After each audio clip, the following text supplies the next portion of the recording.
انصار باسی صاحب نے ایک سٹوری کی ہے اور بیسیکلی ایک کنٹروورسی چل رہی ہے عمران خان صاحب کی 2 ٹویٹس کو لے کے جو ریسنٹلی ان کے اکاؤنٹ سے ہوئی ہیں. ایک میں انہوں نے کہا کہ جناب بشرا بی بی کے ساتھ جو ہے نا وہ اس لیے بڑا ناروا سلوک کیا جا رہا ہے, الزام انہوں نے لگایا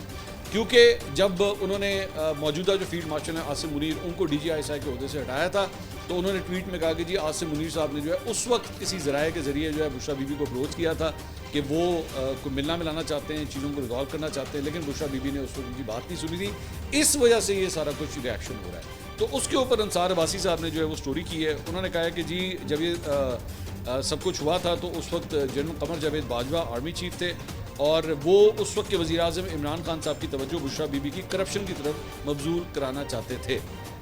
تو وہ ان کے پاس ایک فولڈر لے کر پہنچے تھے جس میں مبینہ کرپشن کی تفصیلات موجود تھیں. تاہم عمران خان نے اس سے مسترد کرتے ہوئے جنرل باجوہ سے کہا تھا کہ بشرا بی بی میری ریڈ لائن ہے. اچھا ساڈے تو ریڈ لائنیں بڑی ہیں, مطلب ہر جگہ سے آپ دیکھیں نا, اے میری ریڈ لائن ہے, وہ دی ریڈ لائن ہے, دی ریڈ لائن ہے, ریڈ لائنیں بہت ہیں.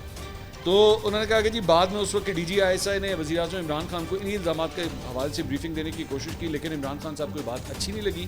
اور انہوں نے 24 گھنٹے کے اندر جنرل باجوہ کو فون کر کے کہا کہ جی جنرل عاصم منیر کو میں عہدے سے اس وقت کے D G I S I کے عہدے سے میں ہٹانا چاہتا ہوں. وہاں پہ اسٹوری میں کہتے ہیں کہ جی جنرل باجوہ نے جو ہے ان کو یہ کہا کہ جی آپ ذرا سیریمونیل طریقے سے پروٹوکول کے ساتھ کریں اگر یہ کچھ کرنا ہے, لیکن ان کو اتوار والے دن جو ہے وہ ریموو کر دیا گیا تھا. تو عام طور پہ اس طرح ہوتا نہیں ہے, اتوار والے دن جو ہے وہ آفیسز اس طرح کام نہیں کر رہے ہوتے, لیکن پھر بھی اس دن جو ہے یہ کیا گیا کہ نہیں اتوار والے دن ہی جو ہے وہ فوراً ریموو کیا جائے. تو یہ جو ہے وہ انصار عباسی صاحب نے سٹوری کی ہے. دوسرا جناب ایک اور انہوں نے کالم بھی لکھا ہے, انہوں نے کہا جی عمران خان نے ایک مرتبہ پھر تحریک انصاف کو احتجاجی تحریک چلانے کا کہہ دیا اور ساتھ ہی یہ بھی واضح کر دیا کہ حکومت اور حکومت میں شامل سیاسی جماعتوں سے کوئی بات نہیں ہوگی, بات ہوگی تو صرف اور صرف اسٹیبلشمنٹ کے ساتھ.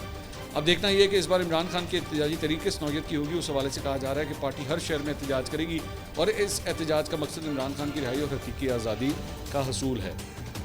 اب کیا تحریک انصاف کے رہنما اور ووٹرز سپورٹرز عمران خان کی امیدوں پر پورا اترتے ہوئے بڑی تعداد میں گھروں سے نکل کر اس احتجاجی تحریک میں کا حصہ بنیں گے یا نہیں, یہ انہوں نے کہا جی سب سے بڑا سوال ہے.